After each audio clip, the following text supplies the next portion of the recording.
What happened in the past 24 hours?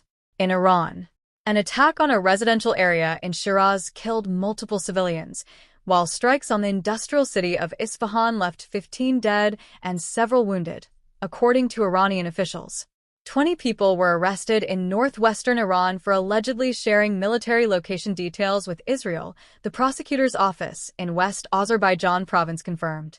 The Islamic Revolutionary Guard Corps launched its 50th wave of operations against U.S. bases in the UAE, Bahrain, and Kuwait. The IRGC also warned Americans to move their industries out of the Middle East and urged civilians to stay away from factories with U.S. shareholder ties. IRGC Navy Commander Alireza Tangsiri clarified that Iran has not closed the strait, it is only being controlled.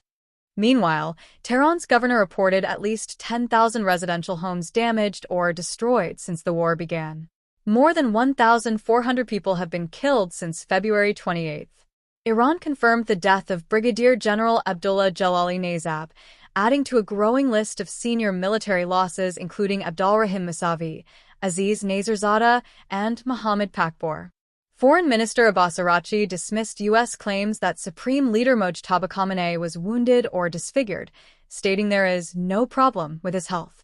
Araghchi also warned that any Iranian retaliation for U.S. strikes launched from the UAE would be dangerous for the region. Gulf states. Saudi Arabia. 4 drones were intercepted in Riyadh, killing 2 and wounding 12. Earlier, 6 ballistic missiles targeting Al-Kharj Governorate were destroyed along with 2 drones in the eastern province. UAE. The IRGC claimed 10 missiles and drones targeted U.S. forces at al-Dhafra airbase. Black smoke rose over Fujairah port after drone debris injured a Jordanian citizen. Abu Dhabi accused Iran of moral bankruptcy over claims that U.S. attacks on Karg Island originated from Emirati territory. Bahrain.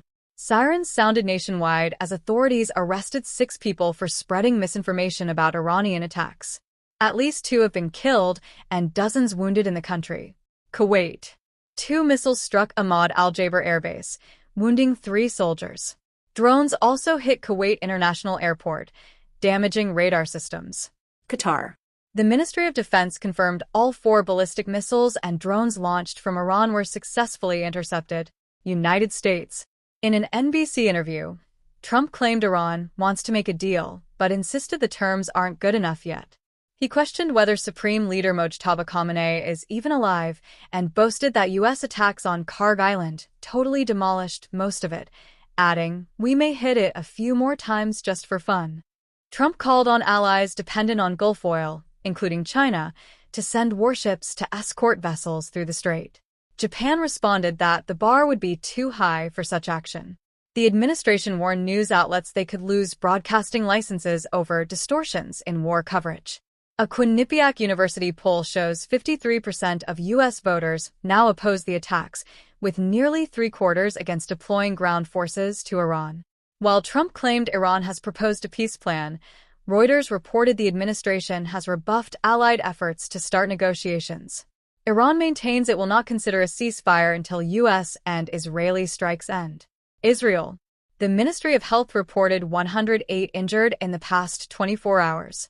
Air raid sirens sounded continuously as debris from intercepted missiles sparked fires in Holon. Israel informed the U.S. it is running critically low on ballistic missile interceptors, according to Semaphore News. Lebanon. The group targeted Israeli soldiers near Odessa and Kfar Kila and shelled positions in the settlement of Dishan. Israeli attacks killed at least 5 in southern Lebanon, including a child, and wiped out an entire family in Kantara, 2 of them children. Total deaths have reached 826, with over 800,000 displaced since February 28. The World Health Organization confirmed 14 health workers died in southern Lebanon over the past 24 hours. Iraq and Jordan. The U.S. Embassy in Baghdad urged all American citizens to leave Iraq now due to threats from Iran-aligned militias. Iraq's Ministry of Justice reported repeated attacks on areas surrounding Baghdad's International Prison and Central Airport Prison.